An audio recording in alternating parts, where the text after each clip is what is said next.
Hola, buenas tardes. Hello, good afternoon. My name is Julio Garcia Murillo.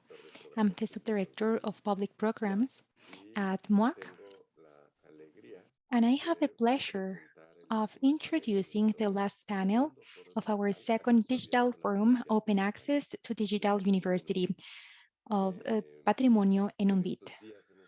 So during these days, we've been listening to different point of views on about the free dissemination model, digital cultural heritage, and as well a way in which we see the university as a vehicle to think about free access. In this second panel, that as I said before, this is the closure of Patrimonio en un bit, of all of these first stage of events. So we have the honor to introduce this table, Digital Culture at the University. And now we have the presenter of this panel, and we requested for this forum as the ones that we are closing, as well as the previous panel in relation to legal topics, to be organized by different collaborators and colleagues to whom this digital task is part of their daily activities. Myrna Ortega, she was the one asked to organize this. She is a graduate of the UNAM's Faculty of Political and Social Sciences, where she has also taught the social theory class. Among the positions she has held in her professional career, she has been subdirector of cultural promotion for the Coyoacán Bureau of Mexico City, Technical Secretary of the Mexico City Legislative Assembly's Cultural Committee, and Subdirector of the Casa del Lago Juan José Arriola. For over 10 years, she has published the weekly literary column Mesa de Novedades and the magazine Siempre. Since 2008, she has been the outreach secretary for the UNAM's Department of Cultural Promotion and responsible of the website Descarga Cultura UNAM. Myrna, thank you very much for being here with us today. We know that this is the beginning of so many dialogues. This is a moment to reflect on the tasks that were done throughout so many years from Descarga Cultura UNAM, and as well where we try to open in such a way the landscape of different processes that are very interesting to us to imagine a digital culture at the university. Myrna, go ahead. Thank you very much. Thank you very much, Julio. Good afternoon. And thank you very much for your kindly introduction. And now I would like to congratulate the team of MUAC for this great event. I have a pleasure to say hello to you and as well to thank the people that are watching us. This panel, the digital culture at the university, that as Julio said, it is the last event of the Forum Open Access Digital University, the one that we are having today, and as well the last one of the program that is Heritage in a Bit. We are very honored to conclude with this event. And as you know, and as you've been following the activities of today, we are interested in understanding and talking about the way in which we are disseminating, in which we distribute all of the digital content generated at the university. We're also interested in getting to know what happens with those products that were created in the analog world, happening through a digitalization process, and now they live in the network and they are available for a higher number of users, an increasing numbers of users. So who use this type of content, how they are being disseminating, what would be the role of the social media in this process of digital dissemination? What do we still need to do in order to reach to further audience? What could be this type of audience that we want to reach? And how we're going to be creating this, a cultural heritage, a digital heritage? And besides how and what we've been doing, we want to know as well how we look at the future, what we are going to be having after today, and mainly after this period of the pandemic. So, how we are going to be doing just to preserve towards the future all of the contents that now are part of this heritage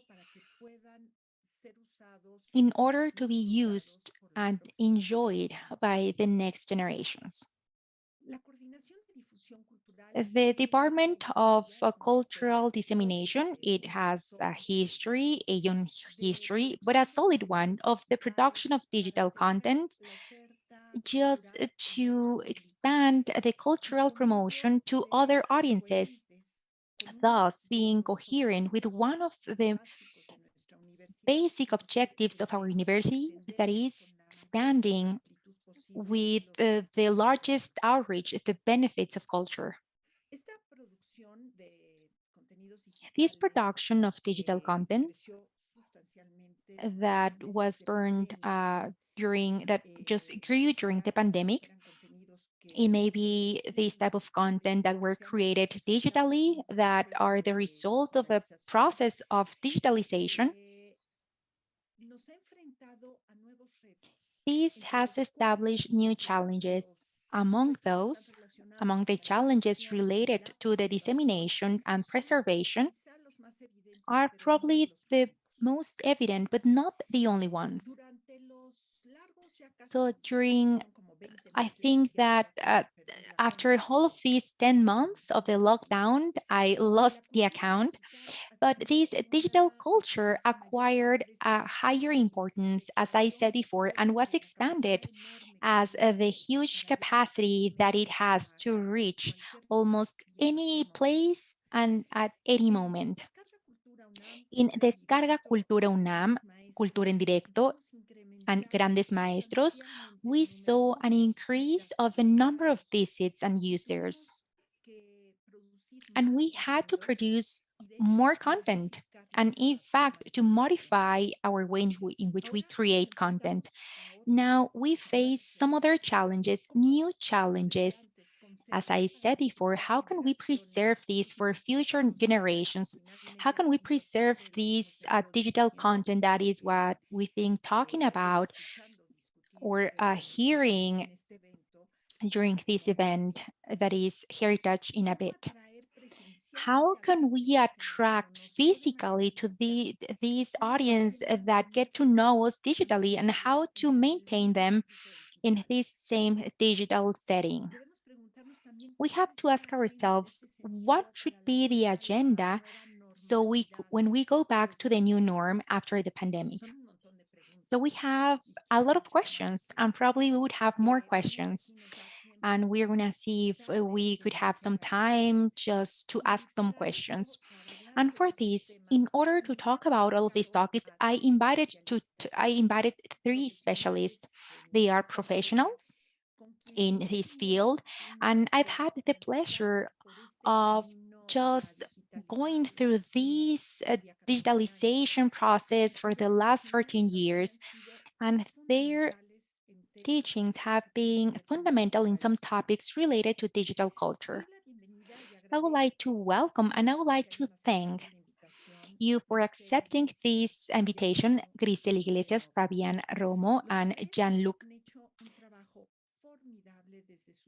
They have been just having a great effort just to produce and to create content to the audience. And in particular, I would like to acknowledge and I would like to thank for their support, their mentoring, their support, and of course, all of their support in the development of digital platforms that I had the pleasure to lead. Descarga Cultura, UNAM, Grandes Maestros, and Cultura en Directo. Their knowledge on the digital world of the technology, their amazing creativity, and mainly their kindness for sharing this makes me acknowledge, and I would like to say this, and I'm doing this gladly, all of what these programs have been receiving from their contributions. So if you agree, I would like to introduce them just to start with their presentations. And at the end, we're going to open a session to exchange some of the questions, comments, point of views among all of us, and as well to receive some questions from the audience that is connected. So to start, I would like to introduce Grisela Iglesias Plaza. She is the Director of Innovation and New Technologies at the Social Communication Department at UNAM. During almost 10 years, she was the Secretariat of Communication of the Department of Cultural Promotion after having a great work in the direction of literature. And here in the Communication Secretariat, I saw that she developed great digital strategies in Cultura UNAM as the creation of a new portal, the huge growth in social media, developing as well smartphone apps, among so many other activities. She has been working as independent editor in different university projects besides Cultura UNAM, and as well as in some other state institutions. She also developed some other programs in Mexico and Argentina. And as well with us, we have Fabián Romo Zamudio. He is the professor of computer and telecommunications. He is a researcher and a great university officer that up to last year, she was the director of systems and institutional services at the DGTIP. That if you're not familiar with all of these terms, it is the Computing and Information and Communications Technology Department. And he was responsible for designing the supercomputer Generation 5 at UNAM, the one that we know, that is known as MISLI, and as well the commissioning of the data center at UNAM, and as well the expansion of the advanced electronic signature, a modernization of the system of electronic ballot, and besides all of the activities that he carried out for supporting the university community during the pandemic, and in particular with the service of tablets for students and libraries. I'm the witness of his capacity of responding at any time of a day, of any day of a year, due to the digital infrastructure that he has been in charge of. And with that, well, we just slept very well at night, knowing that we are always going to be having our services at the reach of the audience that needs this here in Mexico or abroad. As well, I would like to welcome Jean-Luc Lenoble. He is the founder and associate director of the company Capacitación in digital marketing and social media. It is a company that is focused on training professionals in the management of social media, marketing of content, and development of websites. He's also in charge of the digital agency MKTA, providing consultancy and courses. Besides being a visionary in the topic of new technologies, well, he has the gift of making these technological topics and in something very simple to understand and something that is fun. So thank you very much, dear Jean-Luc, for your open willingness for this. Without further ado, I would like to give the floor to Grisela Iglesias. Myrna, and to all of my colleagues here in the panel, but in particular, Myrna, thank you very much for your invitation. Thank you very much for this kind introduction. And it's a pleasure to share here this space with Gianluca and Fabian. And thank you very much as well. Now we were able to rest at night. I think that it was not the case for him. For thank you very much, Fabian, because for sure, we were able to do this because of you. Now I would like to talk about what I wanted to share with all of you. Can you see my screen, the first slide of my presentation? Yes. Okay, perfect. I want to I want to tell a story that started 15 years ago, just opening a gap. 15 years ago, we didn't know what was going to happen today, what we are experiencing today, that we were experiencing a pandemic, that it was going to face us with the problems and trying to solve the world in a way that we didn't thought about. But we do know that we did know that we were starting a new path. We didn't know how slippery was going to be, but we knew that we were facing to going through a new path, that we saw that in the world we just saw, and that as well we wanted to be part of that world. This was one of the first thing that we did. So we had this virtuality literario that was known as a Casa de Letras. This was done in 2007 and it was very innovative. It was very successful. It was a course just to write a novel, and there was a winner, and as well it repeated what was happening in the real world. So this is an exercise of taking the real world to the digital world. We started with a novel that wasn't finished, and we have as well to give a brief of a 90%, and we had to conclude this in with not exactly a collaborative work where we have the intervention of the audience, and the jury as well was part of this process. It was a very interesting project to take the real world to the digital world. And as well to the division of literature, this is in 2007. We digitalized several of the magazines or the anthologies, uh, very important publications that only existed in the physical world, real world. Periódico de Poesía, Punto de Partida, all of these literature collection. And we started with Punto en Línea, that was a literary publication that was done only in that format. And in 2007, someone, and in particular, an official from the area of IT at the university, that was the HESCA, that was the name, conveys in one meeting, conveys, and he said, just please take note, this is going to revolutionize the world. So we were there, 4 or 5 individuals over there. We took our notebook and our pen, and he said, well, this is Facebook. He just spelled this for us, and he said, this is going to change the world. We took our notes. In 2007, we opened our Facebook account. We have only 8 friends, those 4 friends that were in the meeting, and some relatives at home that we told them to open that account. And then we were faced to a world that there was no blueprints. We didn't have experts. We didn't have anything. We started creating our own experience. And one of the first things that we did was to have a web page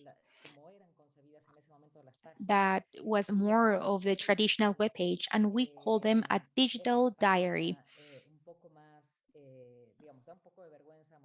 It's a little bit shameful to show the design that we had at that moment, but at that moment it was very innovating. We had a group of writers. Then they worked throughout those years where we had that publication. We had like 80 young people, interns. We train people. They allow us to create and to shape this project. And this was a project, a very dynamic project, that it was not only something that was fixed.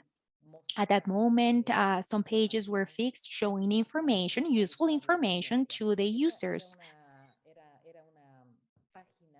This was a page, it was a digital diary that wanted to go further. We just covered some events, and it provided an added value to this agenda. And we started thinking about the activities, about cultural activities, that they should be treated as a product. We started thinking that we shouldn't be talking about the Department of Cultural Promotion. We created the concept of Cultura UNAM because we wanted to just to include and to convey to the audience the way in which we communicate. In 2010, we created a format that was very new. We had some podcasts.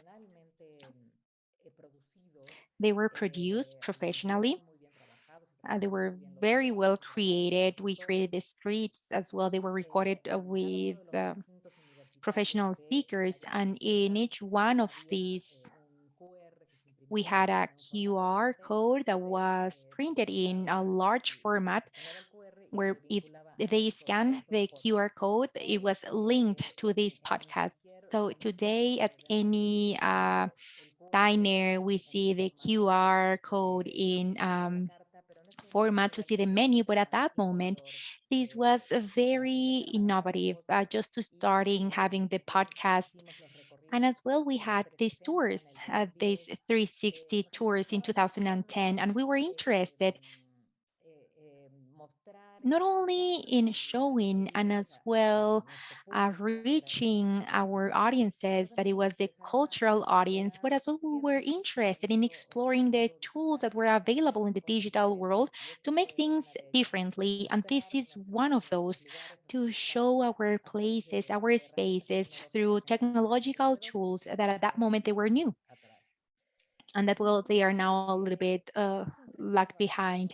So at that moment we were faced to the Facebook page, the QR codes, but we had a world, the world of the social media, and it started to move rapidly in 2008. You can see here, and I'm going to continue. We didn't have Facebook in 2009, then we have Facebook, and now it's in that position, in that first position. But if you see, Twitter comes next. We didn't have Instagram, and then we have more use of Twitter. We didn't have TikTok. Let me just fast forward this. This is very interesting to see this in detail because it provides us with a very good landscape. We have LinkedIn, and in 2016, Twitter as well. It is on a lower position. I mean, here we have the presence of TikTok in 2018, and here we can see how it has become more popular. And the topic here is what we wanted to do with this world that was in such a fast movement with the use of social media. The type of social media that we should be using or not, how to move. That was the question that we were asking ourselves, and we worked hardly on that aspect. It was very important. And for us, we also had to get away from different paradigms and to work hardly. That it was to professionalize our work in the social media. We thought that opening a social media may be done by anyone, that we didn't have to do a lot of things to be successful.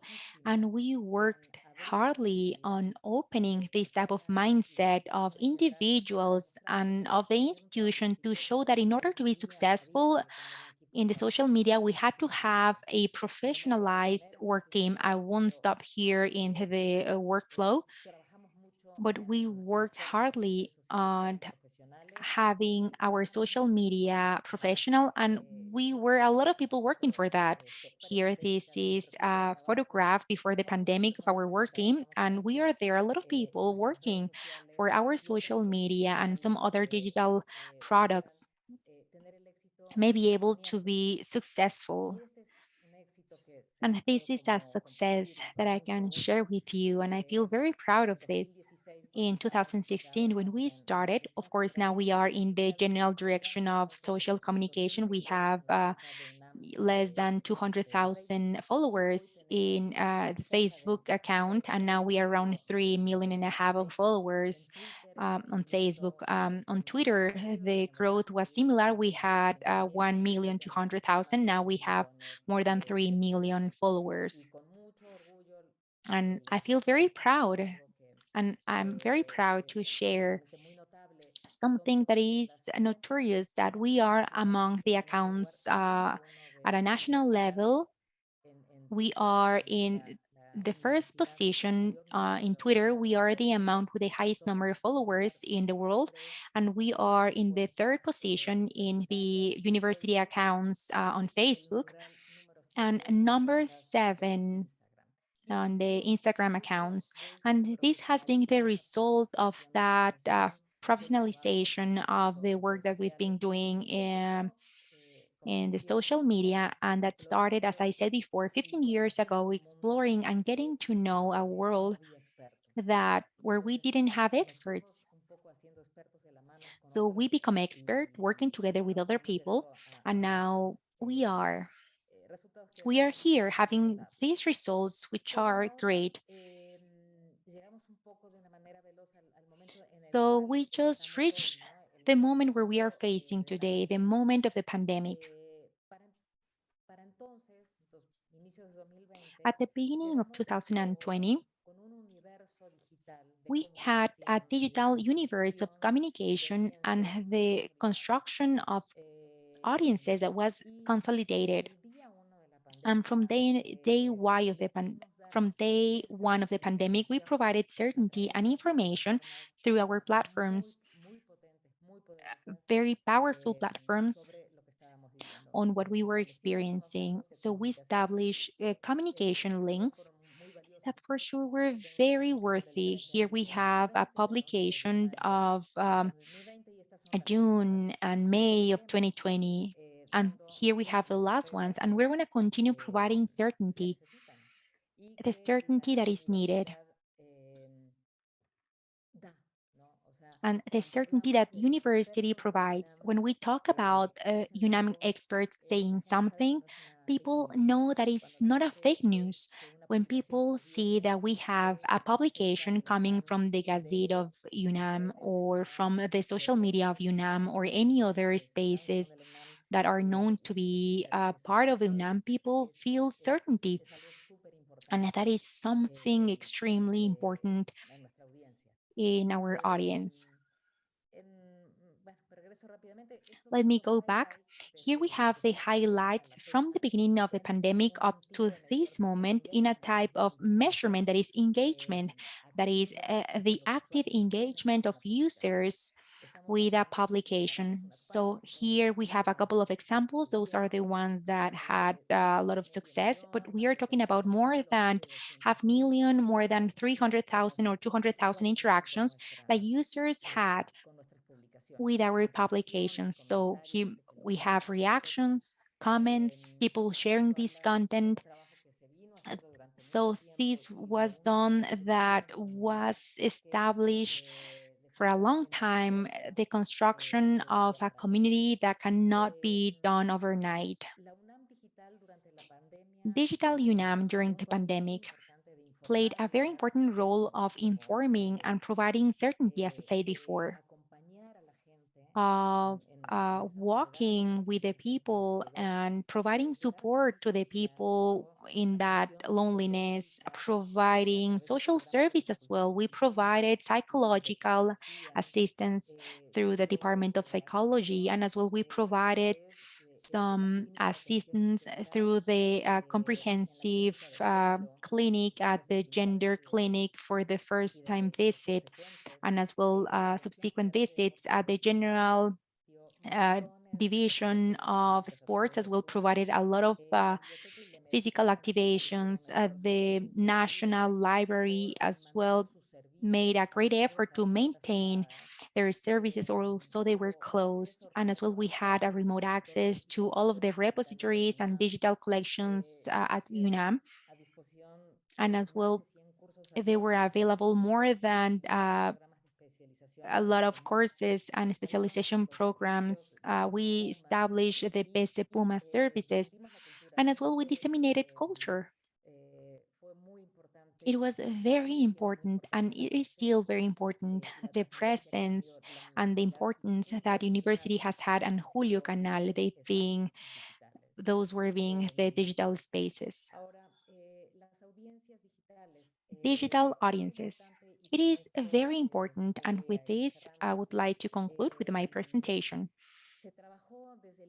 because we worked from the beginning of of this dream of taking this university to what it was done in digital communication that in our case started 15 years ago, and now some other divisions of the university became part of this where we did great things. And a sector that was really impacted was the cultural sector. And at the university, due to these digital spaces that were built for a long time, it was able to continue maintaining the presence through theater, through digital books, through some dance shows and music concerts, exhibitions through the digital spaces. Culture at the university didn't stop although the pandemic. And digital spaces were the ones that made this possible in order to have this culture alive. And I think that we need to acknowledge this and to celebrate at the university for having all of these channels ready for culture to continue being alive during these difficult times. This time that may finish at the end of the health crisis. It is already said that in a certain moment, this pandemic will stop and that we will be able to be back to be in this world in a way in which it was before, but not the same, not in the same way, but very similar. And I think that these hybrid spaces that now we were forced to be because of the pandemic are going to be an option that we're going to be having, and we're going to continue living in those spaces. I think that is not always, but for a long time. With this, I would like to conclude. And thank you very much to all of you. And I would like to give the floor to my colleagues that are going to continue and that are going to share their ideas. Thank you very much. Grisela, thank you very much. Now, you convey to us this proudful feeling. Yes, we want to celebrate with because of all of this work, because it's very exciting to see this from a distance. Experience this directly to see you and your team and I and my team. We were part of this exciting process. So eh, when we reach the end of the pandemic with all of these battery of platforms, of channels, it's very satisfying and we feel very proud of it. Thank you very much. Now, let's listen to one of the visionaries and creatives that as well made this possible and that they thought about this and they imagined this for a long, long time ago. Fabian Romo, please. You have the floor. Thank you very much, Myrna. Good afternoon to all of you, and thank you very much for this invitation. I would like to congratulate the organizers. This has been a fantastic event. Being able to talk about this and in our institution to talk about the topic of digital heritage, digital culture is something that we've been talking for a long time ago, but we didn't see why we were talking about this. And I'm going to use the minutes of my presentation that I'm very thankful for having just to address some perspectives, not exactly a technical perspective. You may think that I'm going to talk about bits and bytes, but we are a lot of people that are feel passionate about culture, and that's why we are here. And the culture as it was described, and I'm sorry if my definition just falls short to the ones that you know more about this, but for me, this is to create, to have culture and to recreate. And how can we do this? And how we are doing this today with all of these technologies, with all of the resources that we have. And I think that it is very important to establish a difference. Probably it's just a simple game of words, but I think that it has a lot of implications that I wanted to share in this moment.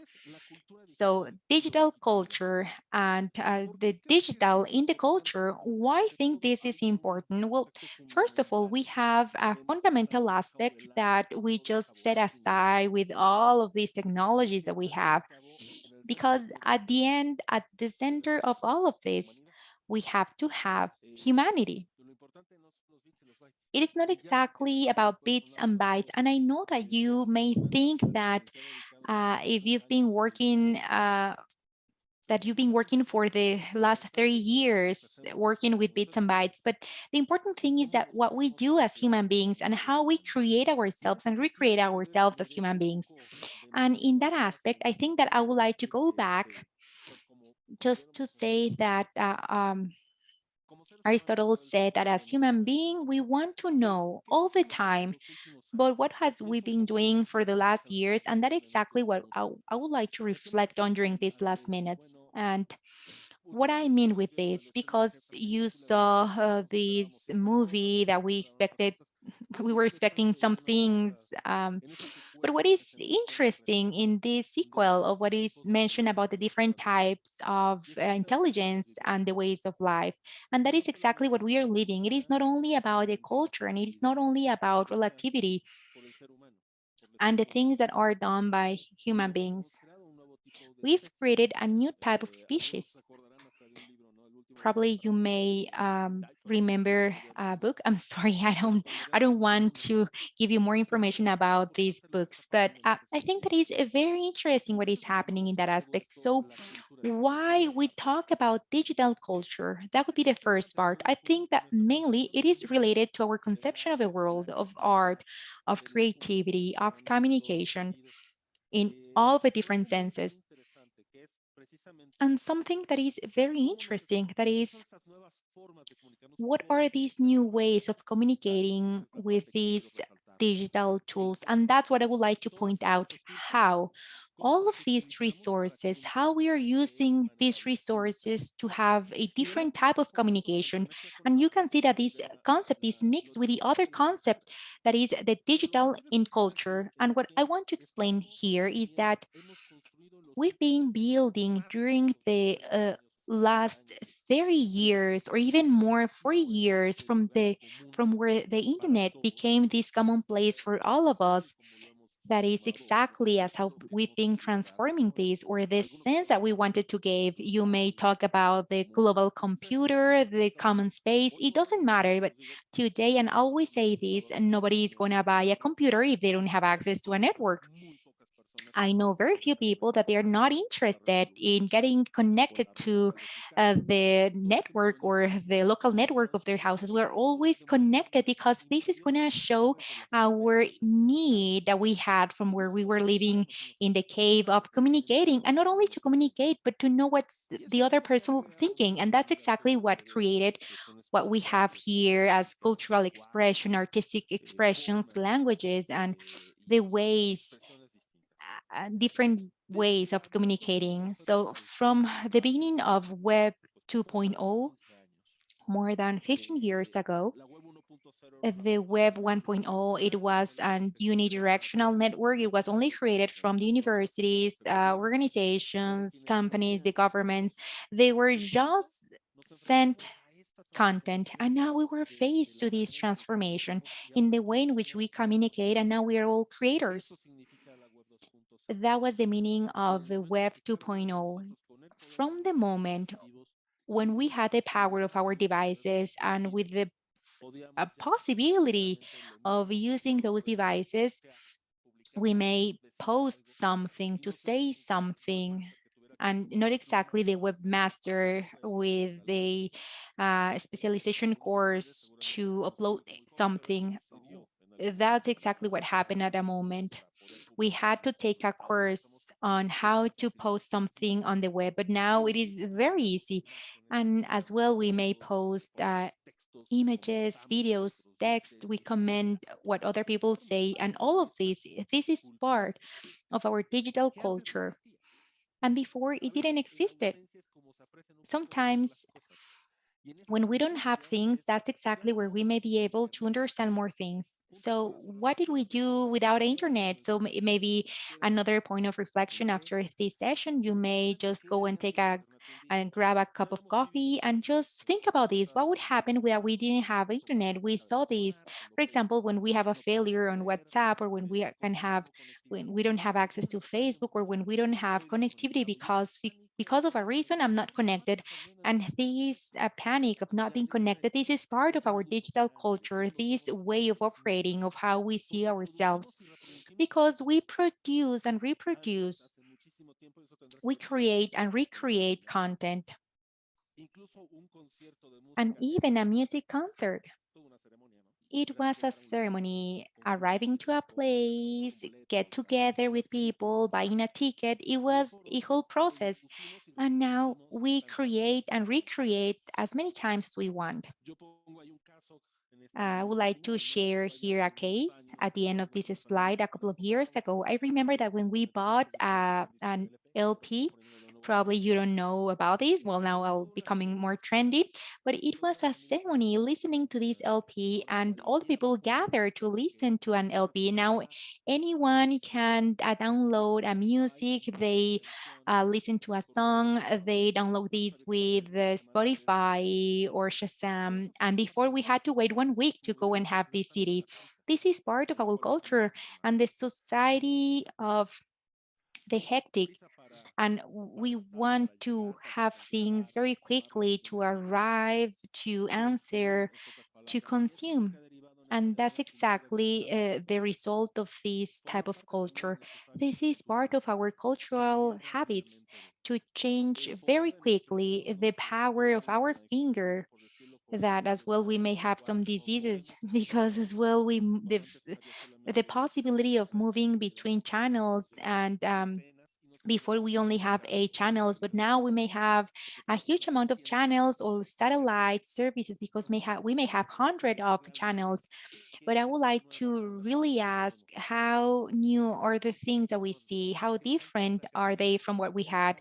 The creativity, because what we see is that now we are facing a process of consumption. Sorry for this word, but the consumption of the technology. And now we are seeing how, due to the technology, we're consuming everything. So everything is faster, everything is easier to get in different ways. So you don't get bored. And I would like to go this example that is the cyber culture. And a very interesting evidence is the one of Matrix. And it is not because it's popular, but what's the context of all of this? We have different philosophical aspects in a world that it was technified. And well, this is going to be the argument for the last slides of my presentation. So in this world, in this cyber place that we see in that movie, we have computers dominating the beginning, the life, and the death of human beings. Human beings, and this energy is used to feed the computers. And we have as well a symbiosis that is scary, but it's not different to what we have here on the plants and the animals of our country. The thing is that we don't like to be in that position. So this is the paradigm that we feel, and the reflection, but it's not only about survival. And as well, this is about another very important factor, that is the paradigm of this artificial intelligence. If we see the definition of tuning, that is when we are not able to distinguish according to its own algorithm if what we have as an answer comes from a human being or a computer. And we see that a lot of the content And the media is part of this artificial intelligence, and we may be so disconnected that our way of thinking and behaving is going to be dependent on the objectives of other people. Probably you've seen this. We have philosophers talking about this. We have as well a German a guy talking about this. But we need to reflect on this. What we are doing with all of these tools, what are we doing with all of the social media? And if these social media and those resources, those apps, those mobile devices are allowing us to become a better society, we would need to assess this and we would need to see these, the purpose of these, the purpose of being connected. And a very clear example is the paradigm between the society of information versus the society of data. Now, every time we have more data, but I don't know if we are really having more information or that we are becoming smarter in different ways or that we're being educated in different ways or higher levels. And we may reflect on this. So every year we are duplicating all of the information that the humanity started since the beginning of the Western societies, since Sumerian, since the writing. With all of this exponential growth, it is impossible to avoid that for 2030, in less than 8 years, to have access to information. In fact, we are living this today that we need now more computers, more AI in order to process the amount of information that we are generating as species. We cannot have access to this individually. It is a lot. We have more than 1,000 web pages for each individual, for each human being in the planet. It is impossible to manage this. It is not feasible, and that's why we create these tools that generate more information. Then we need to have artificial intelligence to select data. And now this is going to create more challenges in creativity, analysis, critical thinking, and the discussion of what we are doing with all of this. Just to conclude, we are the victims of the video, as it was said by George Orwell in the novel in 1984, where it says that we would like to have our 15 minutes of fame, but with all of these technologies, now we want to have our 15 minutes of privacy because we are public almost all the time. And for sure, the internet has become as the sancta sanctorum, the place where we just place our experiences, our life. That's where we place our information. It's not only thousands of wires and software or the famous highway of information. This network is the place, this common space where we are having a lot of access to a lot of information. And now this digital culture. And to conclude, I would like to talk about the digital in culture. And I think that is very similar. That's why I said that it was like a game of words. But this is more related to the fact that using these digital tools, how we create these new ways of communicating, of expressing, of creation, and as well these consumption. These cases to distinguish the digital in the culture is very easy. These new ways of having access to digital expressions, and I'm sure that Gianluca, he's an expert on this, and he's going to be talking about these new ways of creating art and culture to disseminate this. Probably you've seen as well the digital art that is created by artificial intelligence, and these representations, these alternative representations to what it is that is compared to the traditional cultural expressions. So the digital in the culture, it seems that is audiovisual because the technologies and the communications have enabled these wanting to make things faster and the flows that a lot of analysts and philosophers have been talking about during the last years. And I would like to conclude with this, with a challenge of the communication and the culture, the digital in the culture, that if these consumption community that we where we have digital screens, LED lighting, if they are better communicated, and that if all of these technologies representing a better communication in the different cultures.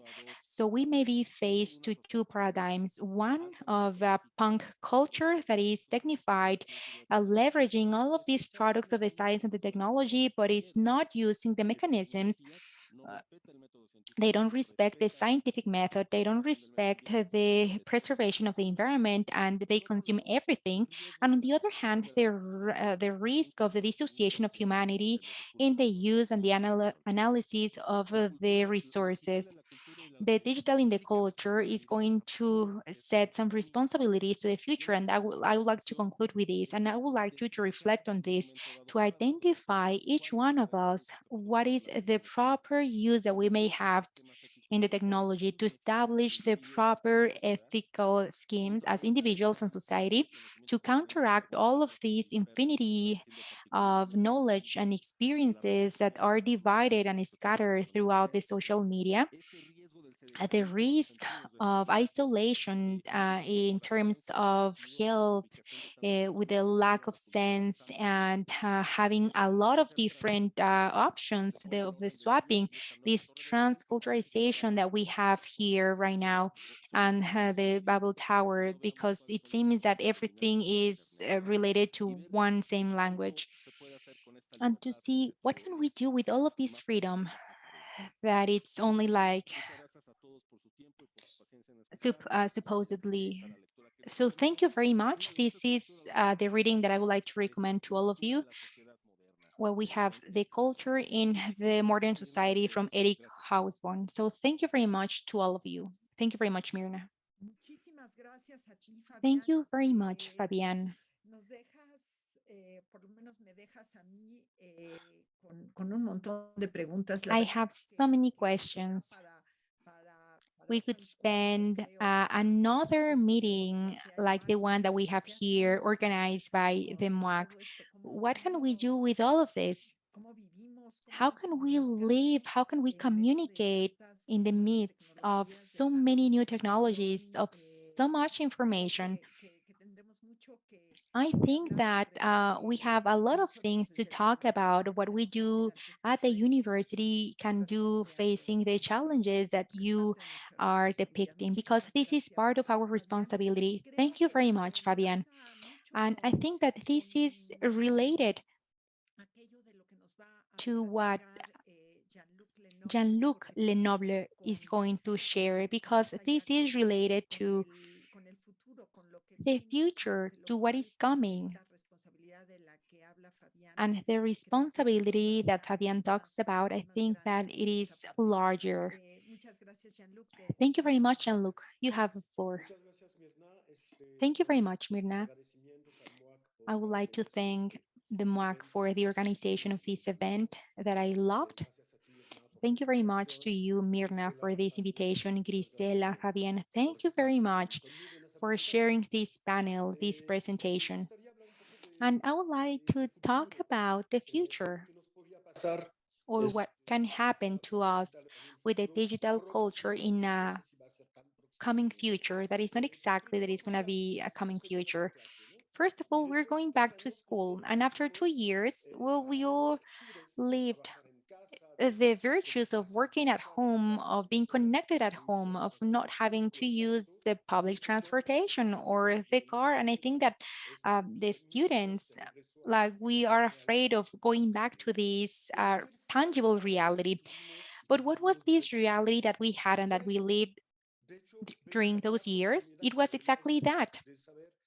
Now, I feel very nervous to see that all of the people that we were looking at those screen, with a reflection of each one of us that we are looking at, and with all of the consequences, that we have 60% of the users that we are looking at the back to see their homes and the libraries. That was the only thing that we had with a screen, but we weren't looking at each other. So what we saw is that we live the addiction of a cell phone, that is the digital intoxication.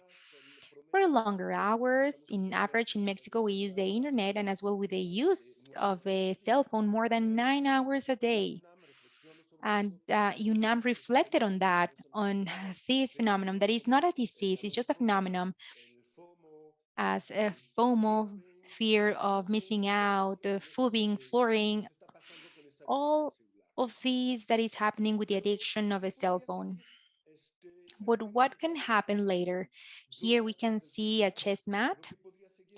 What we could have is something like this, that we are going to be connected to a virtual reality. Here we can see that this sir in this photograph is not having a helmet, and this is the virtual reality that we may have at university.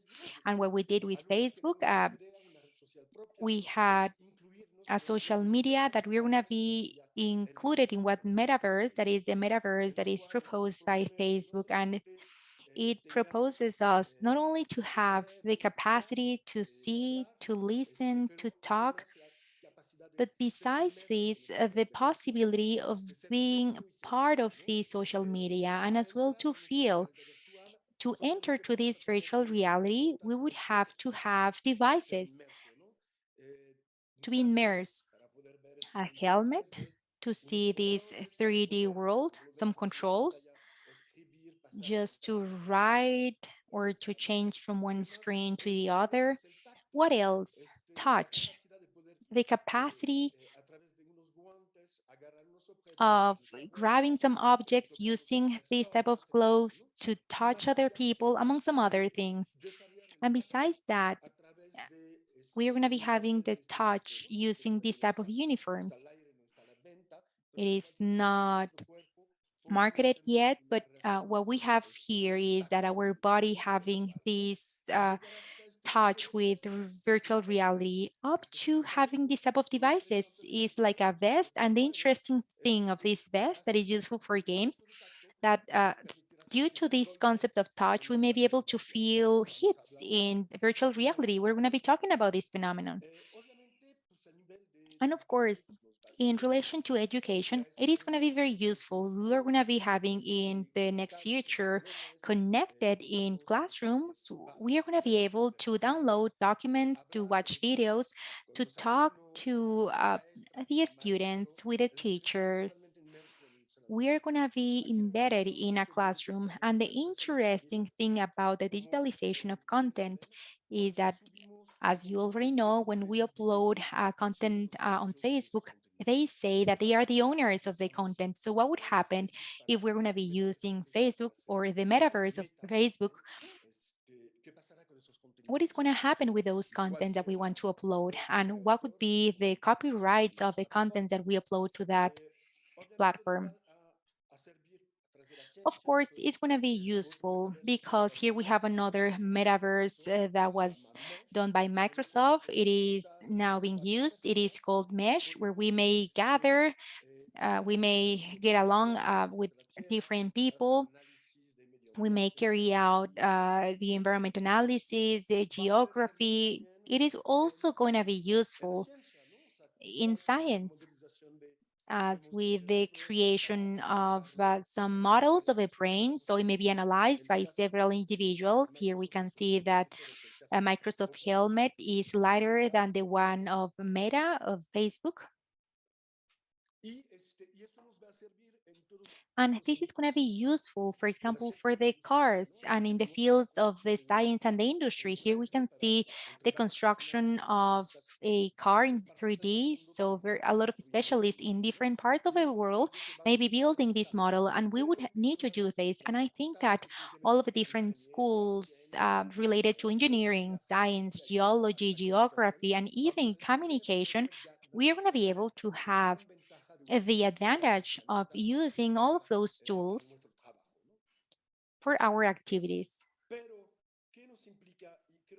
And what would be the consequences? And I think that we would need to reflect on this from the point of view at UNAM. We already know all of the different rules of a social media, but what do we know about the games of virtual reality? This happened on 21st December of 2021. 2021. This was a news of a girl that complained sexual abuse by 3 or 4 avatars that violated her, of course, to her avatar, and they took pictures. It's a lady or a girl that works in technology company that is called Mira Patel. And I would really recommend you to go to her blog because she just shared this, what she felt, because this virtual reality, it is meant to be confused with the reality. That's why we have the uniform and these touch points. And she said that this violation was not exactly real. And this psychological response for her, it was like it was happening in reality. So that would be a first reflection, as we already have these in human rights, but we may talk about the rights of avatars. Well, the reaction, and that's why we have a huge task to do in this aspect, because the reflection, I'm sorry, the response of the people that found out about uh, this news and this violation, they didn't take it seriously. They said, well, it is a feminine avatar. It's not exactly about skirts. And other people said, don't be stupid. This is not real. It was not a violation because it wasn't real. And even some people said that avatars are not, they don't have bodies to abuse. And that's exactly what Facebook says in the metaverse, saying that we don't have legs or the sex or legs. It is only the chest, although you may touch the chest of a woman with this type of avatars. So the idea is, what are we going to be doing now? Are we going to join to a virtual reality of an existing metaverse, or are we going to create our own? In fact, I would love to ask this question to Fabian, if there is a project of having a metaverse at UNAM, because from this type of avatar is not the type of avatar that young people use. Probably in Fortnite, they may have a sexy avatar. They may use these fashion clothes. We may have a lot of possibilities of getting these and just having with these avatars. And what would be the future? What would be the future that we have with this virtual reality and the metaverse? How can we work with this? And just to conclude and to open a dialogue, I would like to talk about what is coming. They say that in 3 or 4 years, we're going to be having the metaverse. And what are we going to be facing? That is the alpha generation. Alpha generation are the ones that were born after 2010. Right now, they are 12 years old, but in 5 years, they are going to be at high school. So how can we work with them? And first of all, we need to understand them, to understand that from the moment that we were born, they were the first generation that was born with an iPad at their hands, because alpha generation love using an tablet. So we have this tangible reality and the virtual reality or the internet.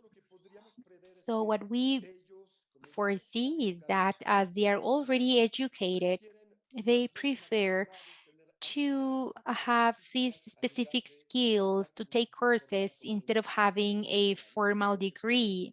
Instead of having a degree, this may happen. That's what all of these apps want or aim to. I saw a talk from the director of BlaBlaCar that is like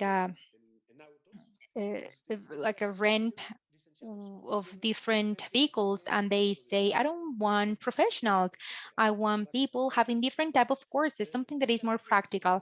And of course, and I think that you already know about this, that this is a generation that is going to be having a lower attention span and concentration, because they are multitaskers. They do a lot of things at the same time, that they are lost in all of those activities, and they don't have a lot of time to socialize because they socialize less than when we are uh, than when we are not using the social media. And something that is very interesting that is developed by Jean Twenge, a psychologist that wrote a book that is called iGen. She said that there is a point of joint between the increase of smartphones and the increase of depression, anxiety, and the loneliness of young people. And this would be how to fight, or how can we have this possibility of happiness of this alpha generation. As I said before, alpha generation, they have two worlds, the virtual world with the virtual identity and the tangible world with their own and physical identity. And they are confusing these two, and how we are going to be welcoming these young people knowing that their childhood at the moment is this one, is exactly this one in relation to the augmented reality.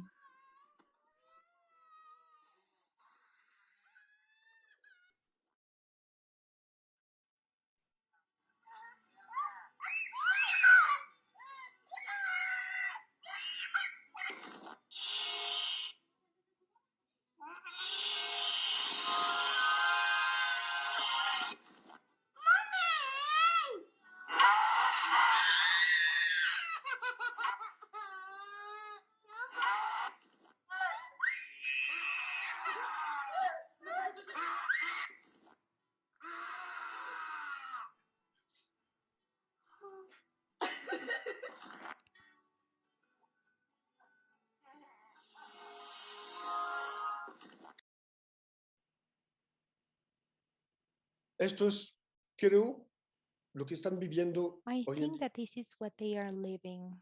These babies, they are living this.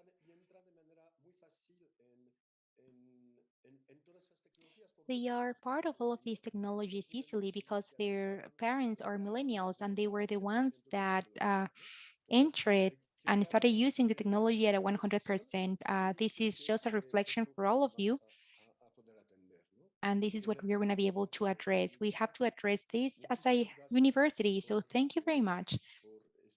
Thank you very much for listening to me, Myrna. Gracias, gracias, Jean-Luc.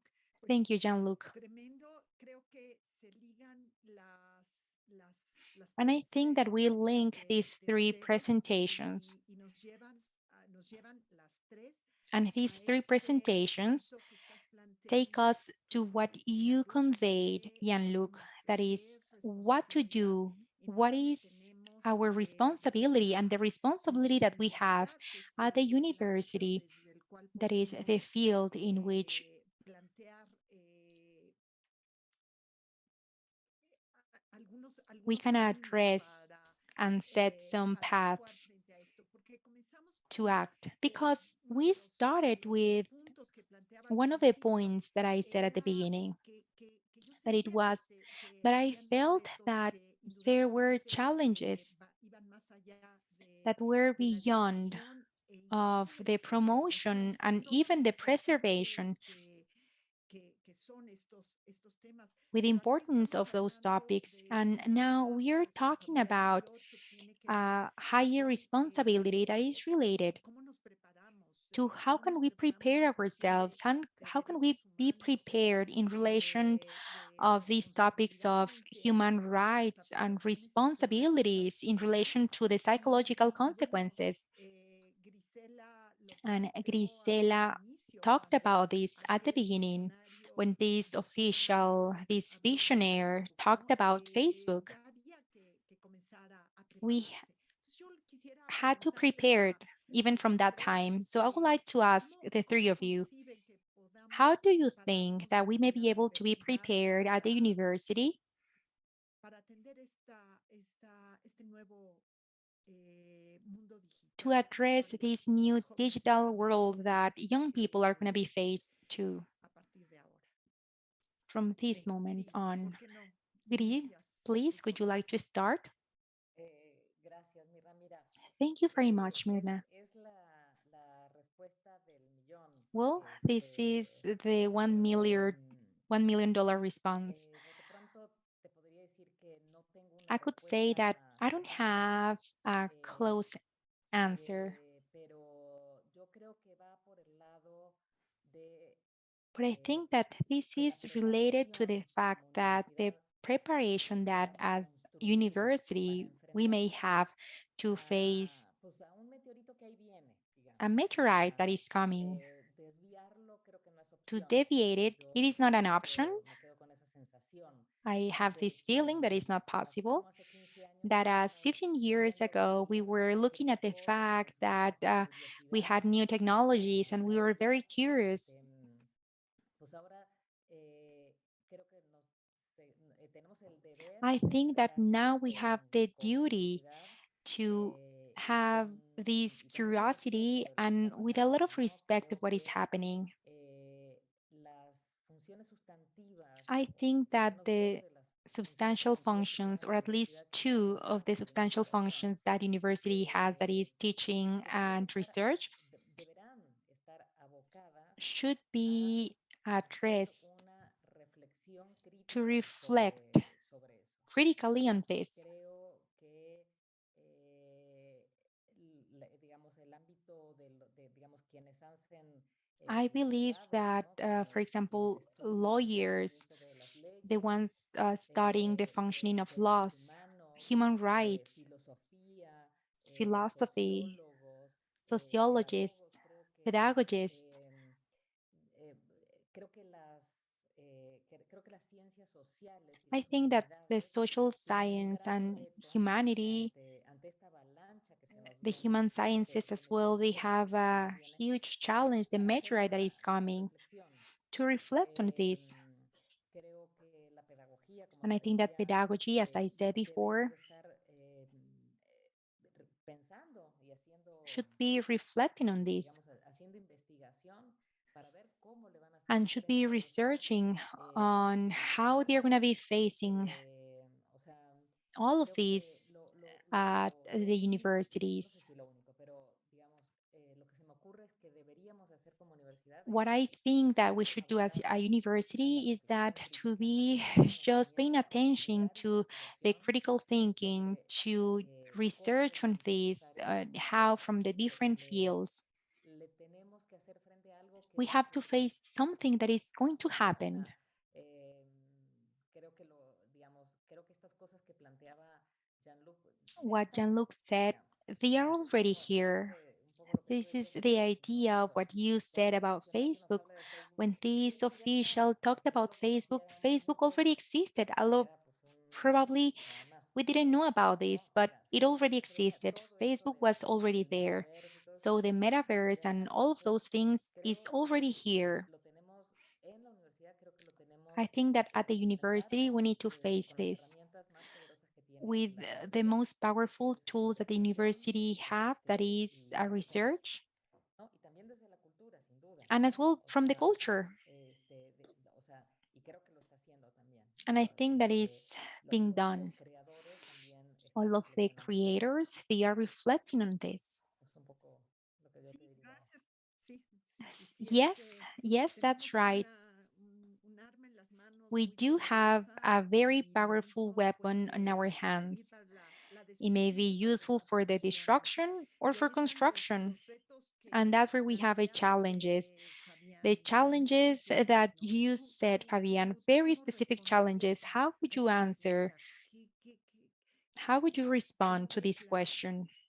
que podría ser la universidad What could the prepararse university y poder responder? do to be prepared and to respond? Gracias, Mina. Thank you very much, Mina. Yo creo que es, si no, de las preguntas más críticas I think that is one of the que hoy most nos podemos critical hacer. questions that we may ask Hay otras ourselves. muy difíciles también que They are as responder, well pero very creo que son de difficult las más questions importantes. to answer, but I think that is one of the most important ones La from a pandemia, en mi opinión, time ago. aceleró But esto. the pandemic, in my Algunos opinion, dicen que la accelerated this. pandemia nos A lot of people adelantó say that 10, the 15, pandemic 20 just años en el speed up futuro en 10, cuanto 15, or al 20 years desarrollo in de the la future tecnología in que tuvo, relation to the use of sin the embargo, technology, ¿no? in the Se adoption of transformó nuestra technology. manera de It trabajar. transformed our way Ahora of ya working. And now muchos, me cuento entre a amigos, lot of muchos people, and I'm trabajamos presencial. included, Nos cuesta trabajo tener una it reunión is presencial. difficult to have a Decimos, bueno, face-to-face meeting because we say, ¿por qué no en why shouldn't we do this online? If we are, for example, providing these video conference services at UNAM 25 years ago in 1995, where we started with the first video conference services, we had to gather around 10 individuals to organize a video conference, and we have this equipment, very heavy equipment, and now any girl or boy with their cell phone, they may organize a session, and that's great. That's exactly what it is about, that the technology enables this and not the other way around. And we saw this during the pandemic, but that was exactly what Griselda said and what Jean-Luc mentioned. That is, we accept certain things, but not all of the things. That was the summary. And we haven't accepted the methods. We want to continue educating in the same way. Let's say the same thing, but instead of having a classroom, let's do this online. No, but wait, we need to face the challenge of thinking our pedagogical model, as Griselda said. We need to change the way in which educate. We cannot follow the same principle of tests and multiple exercises. No, the world changed. If we don't want to understand that, then we do have a problem. The world changed. This taught us not only how fragile we are as human beings, but as well we are, how fragile we are as structures, and we need to strengthen our institutions, and in particular the university and the other universities in the country, because we don't compete with this. We work together to address the needs of education of our country, and this means that we need to add up efforts and to understand that the educational method, and as a consequence of cultural promotion, the access to information and the culture need to change. And I think that is not something that I have a one response to this. My only answer would be, let's understand that it's changed and that we need to change as well. Oh, you're muted. Perdón, gracias. Thank you. Quizá viene muy a cuento una de las Yes, preguntas probably one of the questions that I received is y a ti, related to this, and I would like to ask this to you, Jean-Luc. quizá falso debate que In existe this entre la false debate that we have presencialidad between después face-to-face de and la virtual pandemia, after these months of the en pandemic. realidad y además tiene que ver con lo And que it estás is related to diciendo. what El you said metaverso before. The va a metaverse ser muy difícil is going to be very difficult distinguir estas to fronteras, distinguish ¿no? all Entre of these lo frontiers presencial y lo between virtual, y tiene que ver con lo que dice face-to-face Fabián, and ¿no? the Y por eso virtual world. And that is hablábamos de related to what Fabian diferentes said. It is going to be a different way contextos, of y thinking también lo about ourselves. decía And Griselda as well, Grisela en su ponencia, ¿no? El espacio mentioned this during her híbrido presentation, al que nos this tendríamos hybrid que ir space acostumbrando. that we would have ¿Cómo to lo get ves, used to Jean-Luc? it. What's your perspective on this, Jean-Luc? Yes, it is a reflection, and I agree to what it was said before. It is a very good reflection, how we're going to be mixing those different realities. And I don't know who is going to be willing to have these virtual conferences 8 hours in a day. Yes, if we lost our young people with the video games, and imagine if now they have a helmet, they're going to be lost forever. So yes, this is a reflection that we would have to have. What is going to be this mix? I truly believe that face-to-face class, going to the theater, it has different type of feelings and emotions that when it is seen online through a screen. So this richness, the richness of this tangible world is not going to disappear, but the frontier between a virtual reality where we already immersed and it is closer to a cell phone screen that is like face-to-face relationship. It is going to be very interesting to see what is happening with this. And I wanted to add something. about the task of the university. I remember that in 2008, when Facebook started, I remember that we had a meeting when we asked ourselves, and what would happen if UNAM may create their own social media? And a lot of people said, well, let's go to Facebook. And as Fabian said, the ethics or the rules of the use of Facebook.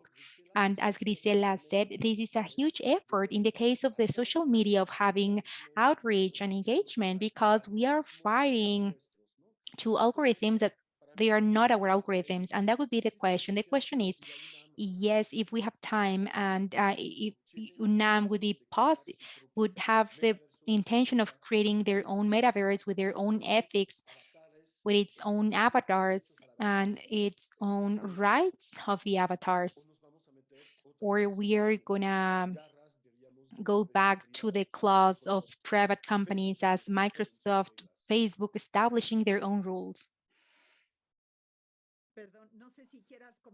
I don't know if you would like to say something, Gris, Fabian, about this, about what Jean-Luc said. Fabian, go ahead. I think that it was already said before by Jean-Luc. Yes, we thought about creating a social media, but it was more related to regulations. What would be the rule games in order to use a social media?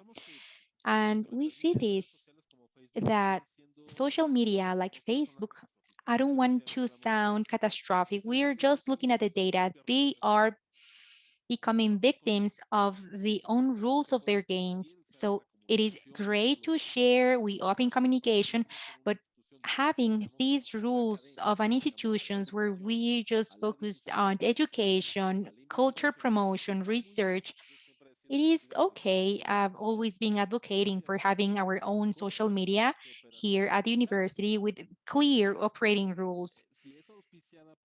If it is as well created by the university, it has to follow the objectives of the institution. If in a certain moment the institution would have to expand the horizons in relation to the type of communication that is given within the university, because we know that we have a way of a specific way of communication, an institutional way, communications. We have some rules and procedures for the publications in the different fields here within the university. And let's not confuse this type of social media for the objectives of the university and its community with the ones that follows a commercial social media as Facebook. And I would like to conclude with this. These notices, this is one of the aspects that when we were analyzing if it was pertinent of having our own social media and what would be the circumstances, and if they want to say that they are selling a car or if they want to rent an apartment. And I remember that we spent days talking about this because it was not the objective for that. It was not a social media with commercial purposes, but with institutional purposes. Just to conclude with this, I think that we would have to have our social media with established operational rules in relation to the community and the institution. That is research and teaching, right? And cultural promotion as well. I think that we have a lot of questions that, so the next year we may organize another event, a long event, so we can talk about what is coming and the responsibility that we have. I would like to thank you all, Fabian, Jean-Luc, Grisela, for being here with us this afternoon.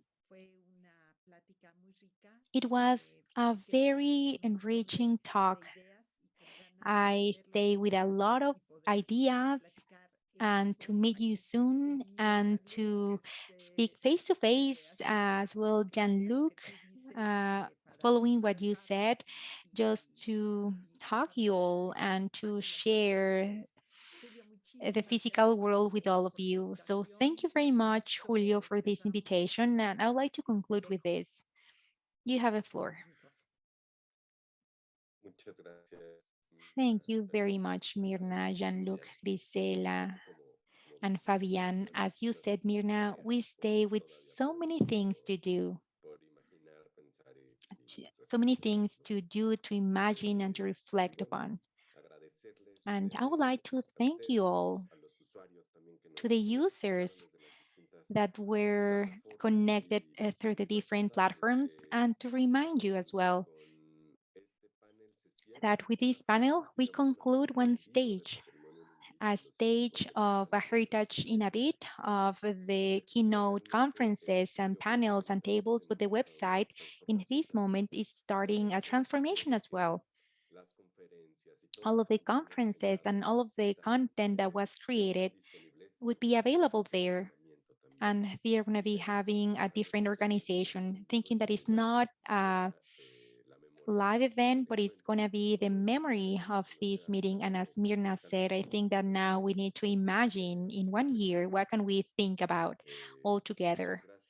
Thank you very much. Stay well. Thank you very much. Myrna, Julio, and our colleagues, Fabian, Jean-Luc, and the team organizing this. Thank you very much.